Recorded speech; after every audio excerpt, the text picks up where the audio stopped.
Vamos a conocer que los trabajos de reconstrucción de la Ciudad de México se fortalecerán durante este 2018, pues fueron aprobados recursos que se van a ejercer de forma interinstitucional en beneficio de los damnificados por el sismo de septiembre, así como en la infraestructura que sufrió daños. Mire, se trata de 24 acciones y proyectos, entre los que destacan la rehabilitación de escuelas, demoliciones, retiro de escombros, reparación de edificios código amarillo, elaboración de proyectos arquitectónicos de obras adicionales de drenaje y agua potable. Escuchemos más al respecto.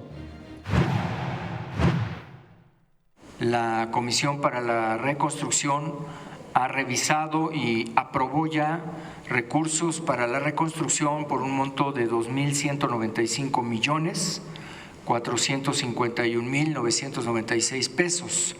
Estos fueron solicitados por AGU, por SOBSE, por SACMEX y por SEDUBI.